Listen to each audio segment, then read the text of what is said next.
Now, Dr-Joan Kenley, psychologist and author of Whose Body Is It Anyway?, brings you Conversation Radio.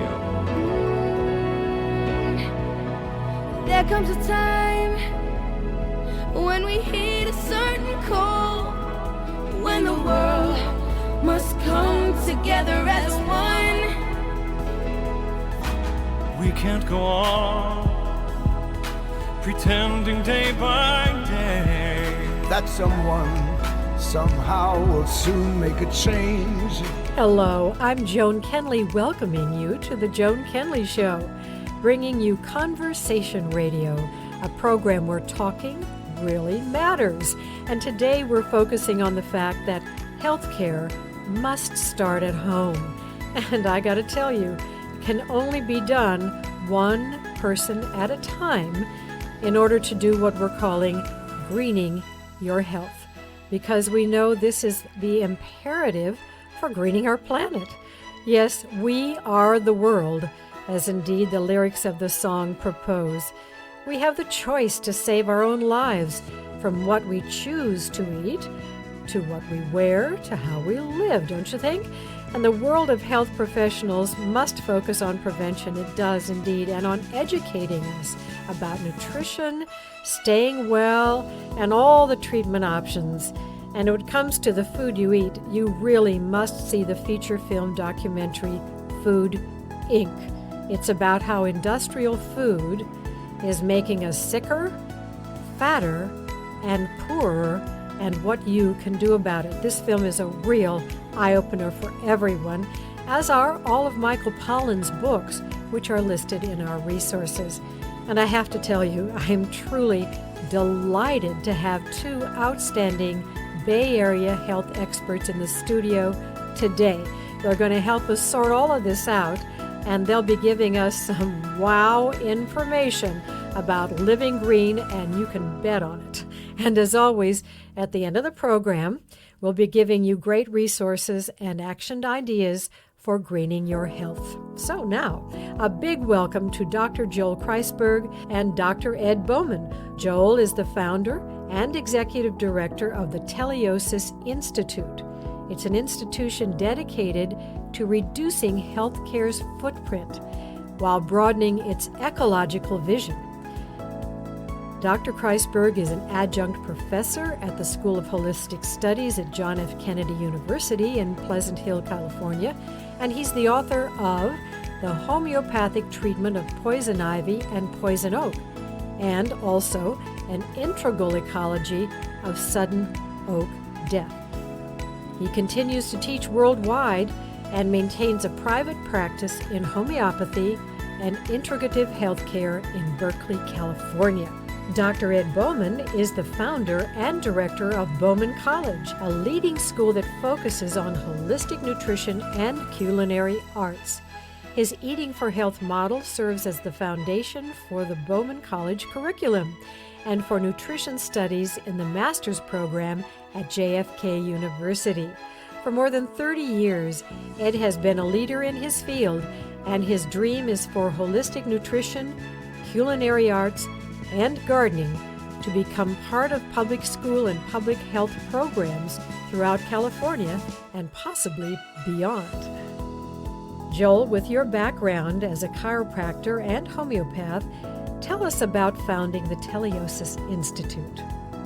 After spending about 10 years working with individual patients one-on-one, it became clear that I was interested in health for greater amounts of people, greater social change. And so I began looking around. I had a passion for the environment all my life, and I noticed that the healthcare industry seems to leave out the environment often. Or maybe most of the time. Most of the time. Yeah. When talking about patients' health and individuals' health. So I began really asking around at environmental activists organizations. I went to retreats with environmental leaders asking, like, where's the healthcare here? Why are these two subjects not together? And so it ended up having to go back and get a master's degree. Okay. in environmental studies in order to really become well educated about environmentalism. And so with that, I just sort of noticed a huge gap, an empty place where no one's teaching environmental action, no one's teaching healthcare and environment in primary care settings. So I decided I better create one myself. Well, that's always a good way to go when you can't find something. And I too, when I had clients day after day, week after week, felt I had a bigger message. And that's what compelled me to write a couple of books, because I thought somehow with all the intensive work you do one-on-one, you really need to eventually say, can my service reach more people? Right. And that's what I think Exactly. you've done as well. Yeah, and it was really also a need to educate my professional colleagues to begin to incorporate what they do in their personal lives. And it's not just personal growth, it's living on this planet. It is living on this planet, and thank goodness our culture is now talking about that in more ways than they ever have. And so, Ed, how did your life path lead you to founding Bowman College, which focuses on holistic nutrition, gardening, and culinary arts? Well, that's good. I'm very grateful to be here. It's a pleasure. And I also recognize the beauty of nature and that nature was the source of our life. And it came to me in an odd way because I was in law school in 1969. You were in law school, wow. And I had an epiphany one weekend that studying tax law wasn't where I really wanted to go with my life. Okay. And that natural law was much more significant. And so I dropped out of law school. I called my folks. I said, this is it, I'm done. And they go, but I thought you liked law school. I go, well, I did until yesterday. And then I moved to the country. And I purchased an organic farm in 1970, 160-acre organic farm. For Before many $70,000. people, before many people were even Exactly. talking about it. In Western Massachusetts. So I moved to the country, and the next thing I knew, I was a farmer. But I'm not truly a farmer. So I started food buying clubs. Oh, now tell us about that. Getting Yes. people together and getting food into the community and mixing and matching with the old timers who live there and the people like myself who are more kind of urbanites going country. So you were really a pioneer of the farmers market. Farmers markets. Yes. Yeah, and wholesale buying clubs. Okay. And then we needed a restaurant because we had nowhere to eat. We couldn't get good food in our town. So we started Home Comfort, which was a natural food restaurant. And we were all vegetarians at the time. But we figured in a country town having seafood might be a good go because it's not meat, but it's and we didn't really even know that seafood had value particularly. So we'd poke our fish and go, I think it's done now. And then out of that, we started having classes. So From Soup to Nuts was my first cooking course. Well, I like that name. In 1975, and really creating a peña or community center. So within a restaurant in the country, people from all gatherings, we get gathered, we have political meetings, and we'd have meditation groups, and we'd have social activist groups, and so forth. And then in 1976, I decided to move to California. And Well, that was probably a wonderful move for California. for holistic health. Yeah. So I founded and started a group called the Berkeley Holistic Health Center. Oh, And yes. out of that, put together an integrated team of doctors and body workers, nutritionists, chiropractors, etc., homeopaths as well, and continued with the educational model. And then went to UC Berkeley and said, well, I have a master's in education. I want to do a PhD in nutrition. And they go, well, we have a dietetics course. That's it then. And I went, well, I don't really go for commercial food. I'm a natural food guy. Well, it's almost like the doctors get one course in nutrition in medical school, so I mean, gee whiz. So we didn't link up at that point. And then in 1984, I did the paperwork to do a nutrition consultant training program that was approved by the state of California and has been growing and evolving since. And then Bowman College. Bowman College grew out of other courses and programs and activities, and then within a nutrition program, a culinary arts school evolved 10 years ago. And we'll talk about that later in the hour, so that's so interesting. But how did you two meet, Joel? I believe we met through JFK because we're both on the faculty. So we Yeah. both, the JFK program is holistic health education. Okay. So we're both teachers of health education. Okay. Focus on nutrition, my focus on mind-body medicine, environmental health, and sustainability. We really are, at least here in California, at least on this radio show, very focused on what we're doing in every part of our lives that either keeps us well or unfortunately might be making us sick. So how do you feel about California? Do you think that we're just ahead of the game here, or are we hearing people from Massachusetts, Florida, and Wisconsin talking about this too? I think we're real leaders. I mean, California is we're leading the way. A lot of people, a lot of Americans look to California. What happens here may happen in the country 5, 10, 15 years later. So we're that really much ahead sometimes? Sometimes, well, particularly in this particular field with environmental health, from a state policy level as well down to the opportunities and the options that we have for locally grown food, to choices. So, as we wrap up this segment, I'd love to share this wonderful nursery rhyme with you. The best 6 doctors anywhere, and no one can deny it, are sunshine, water, rest and air, exercise, and diet. These 6 will gladly you attend, if only you are willing. Your mind they'll ease, your will they'll mend, and charge you not a shilling.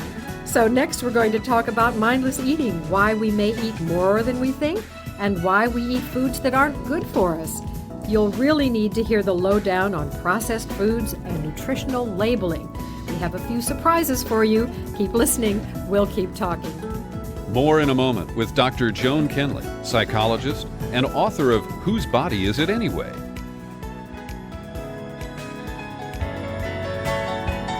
You found it, and it's different. The Joan Kenley Show. The conversation today is about greening your health, and we're going to talk about some of the pitfalls that occur even around the best of intentions. Have you ever wondered why people overeat when they're not hungry? How they reach for a piece of chocolate cake just because it's still on the plate, or absently keep digging into a bag of cold, soggy French fries? Well, it seems when it comes to managing what food we eat, we can't always rely only on our brain or our willpower. Brian Wansink, author of Mindless Eating, a really good book, tells us that we make more than 200 food-related decisions each and every day. Wow, it's amazing. He goes on to say we have millions of years of evolution and instinct telling us to eat as often as we can and to eat as much as we can. Gee whiz. Well, most people who stare at a plate of warm cookies and say, I'm not going to eat any, well, eventually that experience can turn the no into a maybe, and then a yes for not just one cookie, but several. So let's all fess up, right? Well, Ed and Joel, I'm wondering if you can tell us why so many people behave so irrationally about food when supposedly they really know better and want to behave differently. Well, I basically see food as pleasure. And I see people in pain, as do we all. Okay. And so it's one of the great free choice, great opportunities we have to distract ourselves and to pleasure ourselves. Right. So with that, it's short-lived. If Yeah, it's of not course. a wholesome, healthy food, then it wears off. Or people get tummy aches, so the pleasure turns maybe even to discomfort of the moment or disease in the future. And there's brain chemistry that's triggered with sugars. Oh, yeah. And when people were babies and they had highly refined foods and high sugars and high fats, they got a serotonin rush. You bet. So as little babies having formula or their first experience of commercial food, they got very excited and high on the food. But mother's milk doesn't have that kind of Mother's sugar at milk all. is very simple and clean and light. Helps you and- to have great, resistance to disease and all that good stuff. But not every woman can breastfeed, and there are probably choices that are more healthy than others to feed your infant if you're not breastfeeding too, wouldn't you say? Truly. What kinds of Yeah. things would that be? Well, there are homemade formulas. Okay. With a little whey powder, a little spirulina, a little good quality oil and things like that. And there's nothing in the marketplace in the way of infant formula. So people would That's have, what I to, thought. have to really kind of do a little custom blend on that. And it depends on the age of the baby, how concentrated it would be. Right. And when you're trying to educate professionals at the Institute, Joel, What do they know coming in is what I'm curious about. Do they know about the nutritional things that you're going to be telling them about?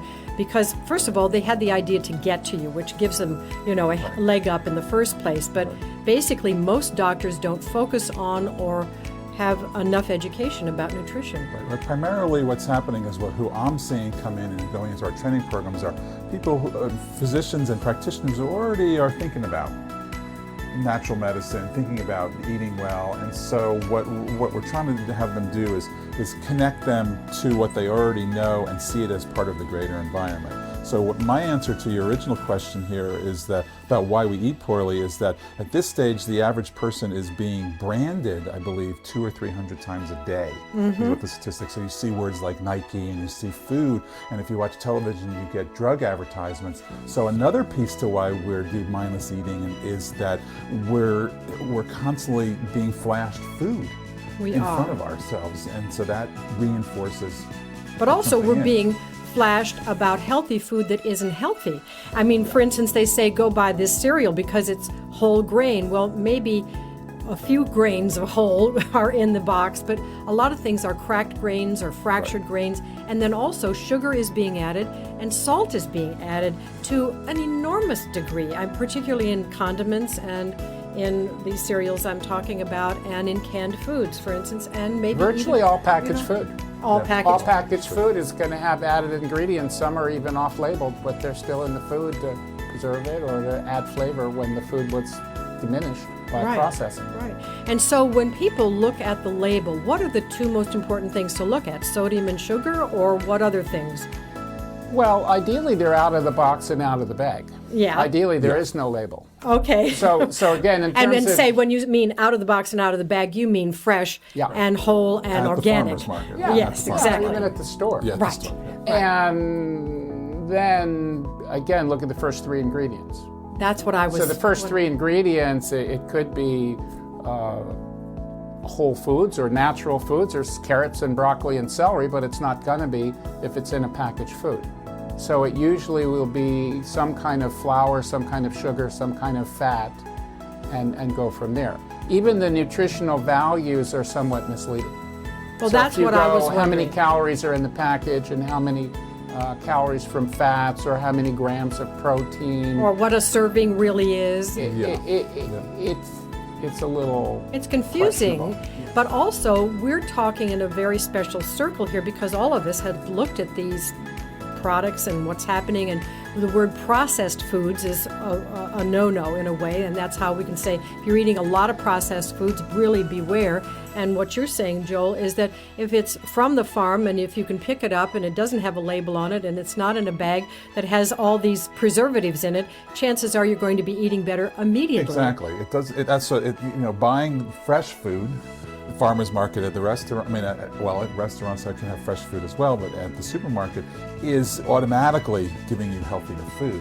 So really it is, and so a lot of professionals know about nutrition, but we get too focused on the details as opposed to just making whole meals and sitting and eating the whole meals of whole food. And of course, sitting and eating the meals is a very important point because people are eating in the car and on the run and at their desk, and this is not good for the soul, the digestion, or the stress levels or cortisol levels or any of that, right? I think one of the other kind of ways of looking at it is the slow food movement. Say more. The slow food movement is basically about enjoying yourself, taking time, sharing with friends. It's not even so nutrition obsessed as creating culture and family. Oh, yeah. And I think that's really helpful. And that, as I said earlier, people want to have pleasure. There's a lot of pleasure in us hanging out and making a meal together and sitting slowly and having a few courses and cleaning up together and turning off the TV, turning off the radio, turning off the computers. That's really the essence that we're not getting enough of. So the alternative is eat and run. Well, eat and run is not good, and we've said before on this show that you can have fast food that's healthy, a bag of carrots that you cut up the night before, or some celery or salad in a bag that you made. There are ways, but you have to plan ahead. You have to think ahead. Absolutely. You have to be focused on it. You have to have the intention to do it. And what I'm curious about is what does really motivate somebody to change from Burger King and McDonald's and those kinds of fast foods to a healthier diet? If I feel okay, I'm not really sick, I don't have a bad disease, why would I wake up and say, I'm going to eat differently today? I mean, Well, unfortunately, the main motivation is getting sick. I mean, that's I when realize people that. come in. And actually, that's, most people between the age of 35 and 50 will meet their first chronic disease. And there's an opportunity to, rather than take drugs, see this as something I get rid of, it becomes an opportunity to make change. And the simplest change and the first change really is in diet lifestyle, which is eating differently and exercising and being more outdoors. Right, right. And some of the health gurus in our country actually don't walk their talk. I don't have to name them, but you have to walk your talk in this business to have integrity and be respected. And I know that both of you do, and I do in my life the best I can. And the idea is that if enough of us talk about it and enough of us do it, it can become the thing to do. And that's what I'm looking for, because I don't think fear motivates people from my own background. I think that scare tactics are probably negative tactics. But on the other hand, we are going to be in trouble as a country if we don't get our health care in order. I mean, we are really going to be down the tubes in 20 years, for instance, if our medical costs go up like they are bound to go up. So the only answer to the healthcare industry crisis is for people to become more healthy. Serious aspect of healthcare crisis now is because of poor eating, we're being overwhelmed with diabetes. That's it. That's, I mean, the projections of of how much it costs to treat overeating are scary, and it's one of these odd problems because it doesn't need to be that way. No, it's a it fairly doesn't. simple solution if we start earlier, as Ed said, start right back when, Whole Foods at the beginning, when a child is born, breastfeeding. Right, because more children have diabetes now and more adults have adult type 2 diabetes. And gosh, as you say, when we look at the statistic, we know that, well, when I wrote my book in '99, Whose Body Is It Anyway, there were 40% of the population was obese. And now it's 66% of the population just these few years later. So that's fairly staggering to think about, isn't it? The costs are unbelievable of that idea, and it doesn't need to be that way. No. I think often we're approaching this in the wrong way. And I think that basically people are looking for food as medicine, and I don't think it works that way. Say more about that. I think there's an assumption that there's a pill for every problem, or there's a remedy for every issue, and the issue is usually bigger in terms of total story, total history, total environment, aging, and so forth. Right. So what I advocate with the eating for health approach is you're eating for health. Right. Why am I eating? I'm eating for health. And within eating for health, there's eating for pleasure. So it's not a recovery diet, because people are put on diets or they're following programs that are very scripted, and they have a part to play. But if people are not able to mature into making conscious choices, deliberate choices that are really self-selective based on their own experience, not some expert telling you what you should do or need. No, I understand. People grow into it. So with the prevalence of health issues, there's an opportunity for a lot of change with that.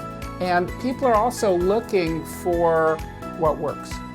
Well, truly. Yeah. This is one of the fascinating differences on our work, and that's one of the things I'm fascinated with Ed's work, is that, as healthcare providers, I'm working with sick people, and who I'm training as sick people. At the same time, Ed's is a little earlier than that process, perhaps. Your question was, what do you do if you're not sick? Why would you do this? Yeah. And your answer is because you have a richer life, you enjoy your food better.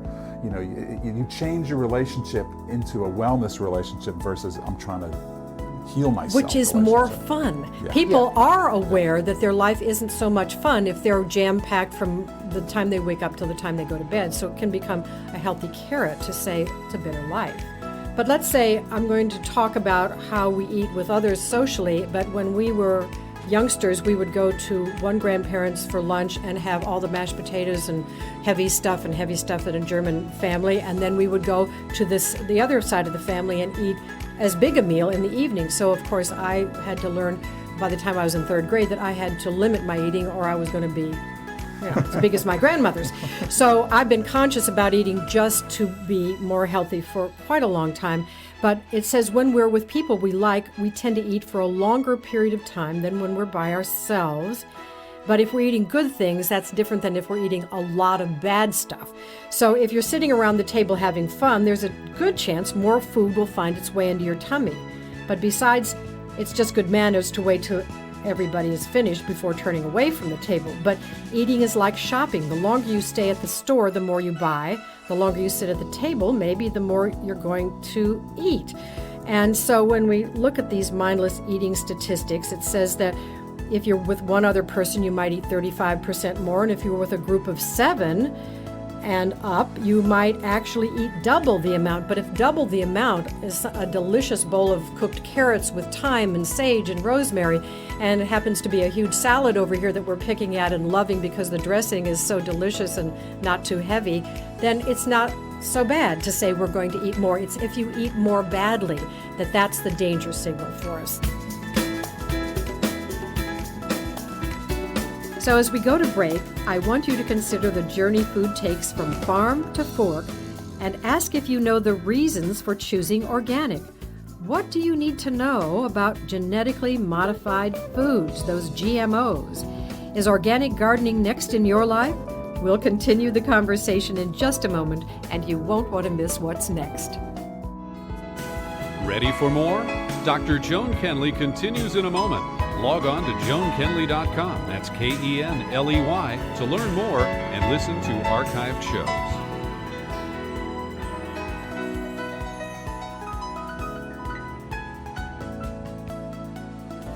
Where we're talking about greening your health and greening the planet. Like the lyrics we just heard, it's beautiful to think about being green on the planet every day and every way for each and every one of us. And I want to tell you that researchers at the Rockefeller Institute of Medicine recently said, if the doctors of today do not become the nutritionists of tomorrow, then the nutritionists of today will become the doctors of tomorrow. Just think about that. Well, in the meantime, we're so glad to be here with 2 amazing Bay Area experts, Dr. Joel Kreisberg and Dr. Ed Bowman, who are bringing healthcare and nutrition to the forefront of living green. For you and for the planet, well, all of us here today are so excited, and we're going to move our conversation now to organic gardening, farm to fork ideas, genetically modified foods, and conscious cooking. So here we go. Joel, what interesting thing would you like to tell us about organic gardening? My favorite statistic or fact is that an organic farm is one of the few things that we do that reduces greenhouse gas emissions. There you go. So when we buy organic food, rather than think of it just as, is it good for my health, I also think of it as, is it good for our economy, is it good for our planet? So there's lots and lots and lots of pieces of why buying organic food and local food is really, it's a major step in creating a healthy planet. I love that description because there are so many people that say, oh, organic food is too expensive, and they're not looking at the whole picture, and they're saying, well, I can peel the banana, why buy an organic banana? But you should. I mean, all of the food chain, I mean, the people working in the fields, for instance, on the show about coffee, they said the cherry in the coffee doesn't get the pesticides, but the workers do if there are pesticides in the field. So and the neighborhood does. And the neighborhood. And then and transporting it here all makes a big difference. So small organic farms is the way we can solve a lot of societal's problems, interestingly enough. Interestingly enough. What I'm looking at now is backyard gardening. Good. So an organic farm, that's kind of a big commitment. Right. You think of an acre or 2. Mm-hmm. Backyard gardening is just like this house here. There's some nice dirt outside. You build your soil. You get a compost thing going. You drop a few seeds down. Little shoots come up. You go outside and go, oh, look at that little shoots coming up. And you take care of them. And then the snails come. And then you try to push the snails away. Right. And then the deer come. And you try to deal with the deer. So basically, most people are totally disconnected with nature. Yeah. They're so out of nature. We had victory gardens in World War II, but we're a long way from that right now, aren't we? And now we're talking about cooking and growing thyme and basil and dill and cilantro, all these really beautiful aromatic herbs. They can be done on a windowsill or done in a backyard gardening, and that takes the cost down. Oh, sure. Because people are very distressed about the high cost of food. And initially, when you start a garden, you're investing money in your garden and you're putting hundreds of dollars into it. But a couple, 2, 3, 4 years later, it's paying you back big time. And then there's the, wow, this is so good. Why would I want to eat bad food? Exactly. After eating, and this is proven out with kids. This is proven out with psychiatric schizophrenics. When they have a participation in growing food and eating it, they feel better and they have a higher identification with health and wellness, and they want to share this with other people. So really getting some seeds, giving people seeds and getting some dirt going is really the beginning of restorative health culture. Well, truly, and those who live in high-rises or apartments in the city can get into community gardens that are all around, and if there isn't a community plot somewhere, that's a good activist thing to do, is to get one going and go there and do that with friends and make that a fun thing to do. And so what about the genetically modified food conversation? You know, let's help our audience know how to think that through, because it's not labeled in our grocery stores if it's genetically modified. So how are we going to know what we're eating and what we're not eating?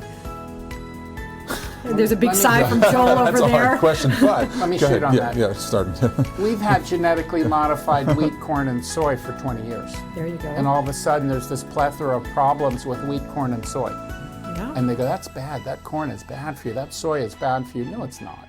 It's just that it's been altered, then it's been fed to animals, then it's altered the animal's growth pattern, then it becomes antigens to our body which upregulate immune responses and contribute to disease. The problem is not the corn, wheat, and soy, or even dairy. It's what humans have done to alter the basic feeding patterns of life on the planet. Now, that really makes the picture much clearer. Europe, they won't touch that stuff. Right. No, of course Okay? not. Of course not. In here, we have 1 billion acres of genetically modified food in the United States.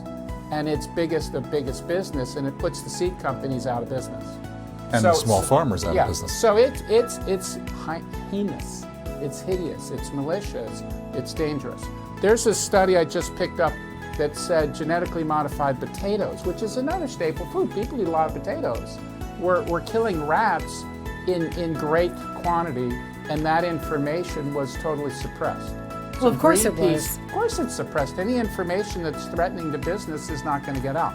Which is just the bottom line is why we have GM, why we have modified, because it's good for business. But is it good for us, for our health? Well, in the world that says we need to have good business to have a good world, that makes sense, but it's translating into not being healthy for the people, for ourselves to eat. And will there be any regulations in the future that state for the food that's supposedly fresh, the strawberries, the blueberries, the corn that you want to go to even at the farmer's market, will there be any education about what we're eating in the future? Will there be a better world about that? Are we going to be hopeless about that? I don't know. Well, do you think so, Ed? Yeah. Here's the story. It's all about source. So earlier off air, we were talking about coffee. Yeah. And you say, is coffee good or bad and has application? Yeah, if it has a good source, if it comes from a good place and it's grown and handled and shipped in a righteous way. So with food, wherever you go, say, where'd that come from? Where are those oranges coming from? Where's that milk coming from? And then how is that produced? And whenever with any shopping decision, which is really what food is, you make decisions on where you spend your money and who you support. So if you look around for locally grown food or chemical-free food or people who can validate this is non-GMO, you support it and you spend the extra buck to do that, and then hopefully you feel better. When you go out and you're eating somebody else's food that's totally no-name, mystery meat, you can assume the worst. You can And assume the only benefit you get is I just saved $2 to feed my family, but the detriment is the behavior problems that come from eating poor quality food. and also the health problems and the health costs when the Which disease feeds feed in. medicine, feeds prescription drugs, feeds a whole lot of other businesses. By giving people cheap, rotten food, it creates an enormous amount of business collaterally, and then it even supports entertainment. People feel so crummy, they're always looking for external entertainment. rather than being able to hang out and have a conversation. Right, and of course we're promoting conversation as actively as we can by calling ourselves Conversation Radio and saying continue this conversation after the program is over. And Joel, do you think that when somebody has eaten poorly for 35, 45 years, as a practitioner and teacher of practitioners, what do you think is the turnaround that people can make in their health if they dedicate themselves to changing bad eating habits and bad programs in their life? It's huge. It doesn't, Recovery is possible. Yes, as soon as you start to eat healthier food, move more, be outside, you begin to feel healthier in a day. It's amazing. So it doesn't even require like I'm going to change my whole life and start to grow food in my backyard and cook it all myself and eat it slowly. It's just, adding some vegetables to your dinner begins to have an effect. And what usually happens is it increases and you feel better and you have more and more and more, and it becomes a complete lifestyle change. But that takes a few years. But you see results fairly quickly, even with serious chronic disease, even with cancer. It's incredible how much benefit you can get from simply eating locally grown foods, making food yourself, eating slowly. Well, that certainly is a compelling message, because Absolutely. I think some people think, well, it's too late. I've smoked for 20 years, people can say, and I've eaten badly, so I might as well just keep pleasuring myself negatively, which is not a good decision to make at all. I mean, turnaround is possible, recovery is possible, and much better health is possible. And I believe that what you've both said is helping us see how we go about the process of making a decision, and that everything is pretty hopeful when it comes to making change in one's life. It's the fact that you have to make the decision. And I think grocery stores like Whole Foods, for instance, that are now more and more around the country, are giving people a place to say, well, if I can't get to a farmer's market, I will go there. But now they're starting monthly to have some markets right in front of the store. So there is a consciousness raising there. The availability of food is actually, that's not much of a problem. Even traditional grocery stores are all selling organic food. It takes a little bit of work to find it, but it's right there. And so I remember when I wanted someone to buy brown rice, they had to find it. Oh, really? They couldn't, it was like you had to go to a co-op and buy it in bulk. Now, soy milk, it's like right there next to the regular milk. Well, it's been said, the future will be green or not at all. This truth lies at the heart of humankind's most pressing challenge, to learn to live in harmony with the earth on a genuinely sustainable basis. You won't want to miss what Joel and Ed have to say about this. Don't go away. We'll be right back. Invite your friends and family to listen to The Joan Kenley Show.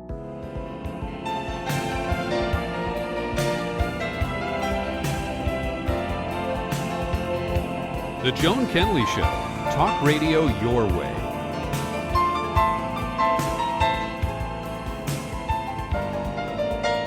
We're continuing our focus on greening your health and greening the planet, and that health care must start at home. And it's good to remember that one must eat to live, not live to eat. Oh boy, we have to remember that. And we're so fortunate to be talking about all this with Ed Bowman and Joel Kreisberg. And during the break, we were talking about the controversy surrounding drinking cow's milk and whether it is or isn't healthy for us to consume. So, Ed, what are your thoughts about this? Milk is a food that is loved in all cultures. So people drink milk in India, and they drink it in Europe, and they drink it in Africa when they can get it, etc. So the argument that milk is only for cows doesn't hold water for me. Okay. In a normal, healthy culture, the cow is eating grass and bugs, and the milk is moderately rich. And if they're not giving the cow shots and hormones and all that stuff. So really the negative element of it, I believe, is really that the cows have concentrated the pesticides in the soil, and the cows have concentrated the growth hormones and the steroid hormones and the antibiotics. And that passes through milk, which then engenders more reaction to milk. The other really interesting issue is whole milk, skim milk, 2% milk. And raw milk. Yeah, and raw milk. Now, raw milk is clearly the best, but it's not that available. I know. Okay, and it's more perishable, but any good food is perishable. Any fresh food has got a shelf life of a couple of days. But how does cow milk compare to goat milk, for instance. Goats are the only animal that haven't been over-domesticated, and in time they too will be. Okay. So what makes goats nice is they can eat anything. They're hardy animals, they make a lot of milk, and it has a goaty smell. Yes, so when it does. I go, well, why don't you have some goat milk or goat yogurt? They go, well, the smell knocks me out. Well, hold I your love nose. it, so I mean, you know. But it's good for you, and for people who are lactose intolerant, goat's milk works well. So earlier we were talking about little children. The key is to dilute milk. Okay. Now think about that. If you have whole milk, you can dilute it with water and it's not quite as creamy and concentrated. So there could be issues around the dairy fat, but it's just like if you get a carrot juice and you dilute it, it's a lot more palatable and the sugar concentration's not as high. If you get a rich whole milk and you water it down a little bit and shake it up, or you dilute a goat's milk for a little baby who doesn't have the digestive competency of an adult, it works very nicely. So over-concentrated food also is a health challenge for a weak person or someone who's sick or has compromised digestive problems. Cheese has a lot of food value. But the thing about milk and meat and concentrated foods is they need to be mixed out with a high percentage of vegetables. Right, and some Or people say fruits. use meat as a condiment instead of as the main. It's basically 1 serving to 2 or 3. Gotcha. So 1 serving of cheese is an ounce of cheese. It's not a quarter pound of cheese. 1 course you have- serving of meat is 2 or 3 ounces of meat. It's not 6 or 8 ounces of meat. So if you have a couple, 3 ounces of chicken or fish, and you have a salad and broccoli and some brown rice, you got a nice meal. Sure. But that's not the way the restaurant culture works or the kind of affluent culture works. It's a lot of meat and a little bit of veg. Right. And let's say, Joel, when we're looking at the alternatives to the goat and the cow milk, what do you think about the milks that are available that are soy, almond, rice, etc.? Right, you could, I mean, milk, we now have plant milks essentially, so almond milk and rice milk and soy milk, and they're all very nutritious as well. They're lower in protein and lower in fat than whole milk, but they're wonderfully useful for lots of, at this stage, many people, because of the way they've had too much milk and because of milk farming, can't tolerate milk, and so they make a great replacement. What I usually find the biggest mediating factor between the choices is which one you like the way they taste. Sure, of But of course. course, just like anything else, you're looking for buying a healthy one, organic. It's easy to find organic, any of those types of milks. And, you know, it really does work well as a protein source, but it's just, as Ed was saying, it doesn't mean it becomes the center of the meal. No. It has to be just a portion of the meal with a greater portion of vegetable foods. Well, what about the conversation that pasteurizing takes out a lot of the nutrition and that milk, when it's pasteurized, is not going to be what it would be if it were raw? What's that about, Ed? You know, you get 2 poles here. Yeah. You get the public health pole and you get the business pole that basically is into hygiene and sanitation. So the more you sanitize something, the more you diminish its energetic value, nutritional value, and kind of the organicity of a food.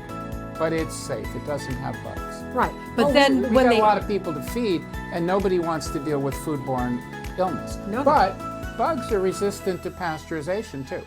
So we see lots of problems with things that are homogenized and pasteurized and irradiated and all that kind of stuff. So it's not a perfect world. And for people who are getting food that is fresh and organic and natural and raw, they have to watch for mold. Sure. Because mold happens to natural food, and bacteria is everywhere. So you're It's going to have everywhere. bacteria in food, but most of the bacteria is friendly. So in something that's clean and sanitary, the natural dairy industry has some remarkable standards. Sure. And they have minimal problems. They have less problem than the commercial dairy. But what about then when they say it's added vitamin D and added C and so forth?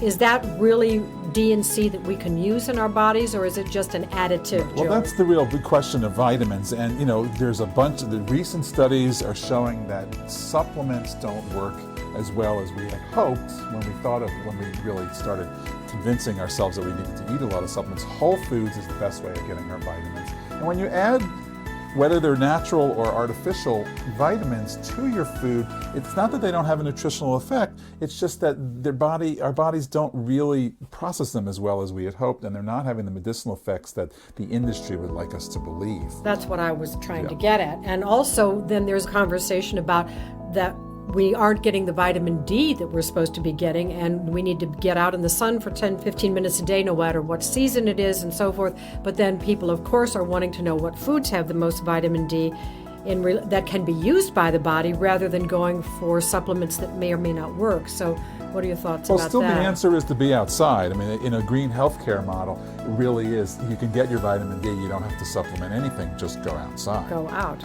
You do get some vitamin D from your milk. Do you know other vitamin D foods? Here's the deal. Yep. Here's the deal. Like the cow eats grass. The cow and the milk is going to have vitamin D source. Chlorophyll is a vitamin D precursor in the food.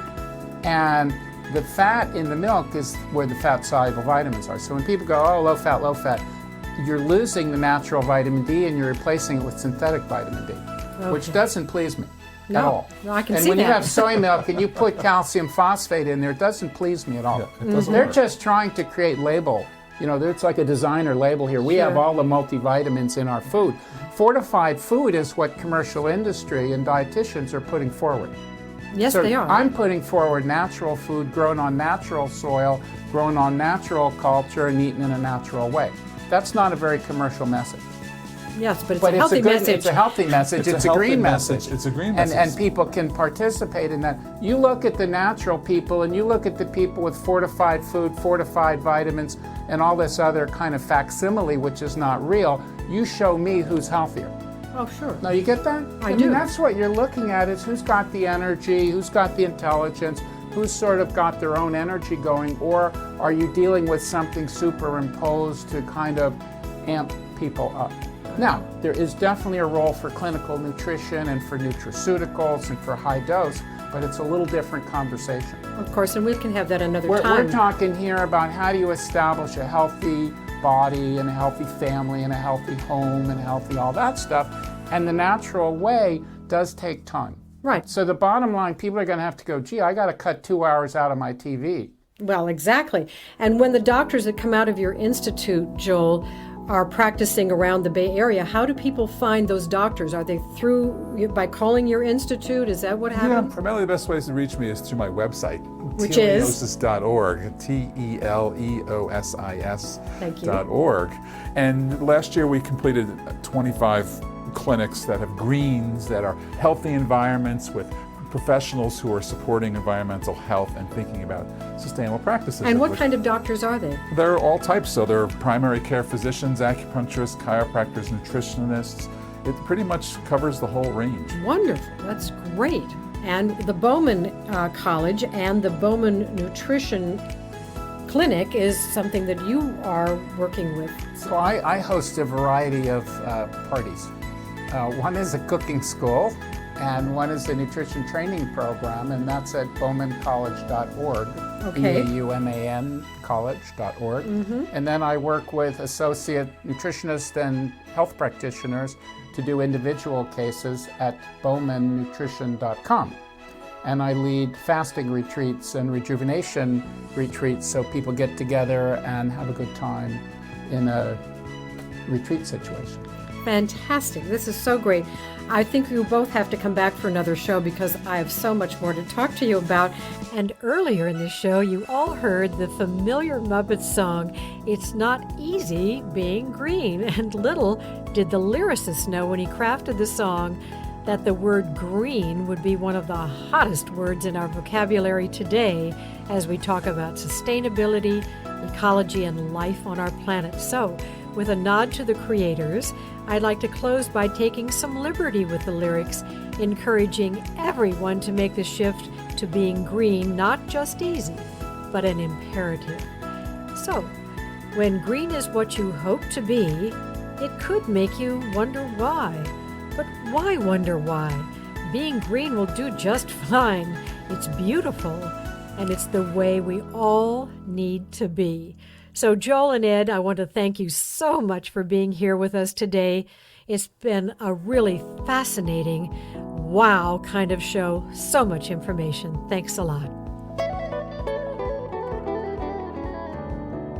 I'd like to say thanks so much for listening. We want you to know that The Joan Kenley Show brings you conversation radio that's co-created for your listening pleasure with our guests.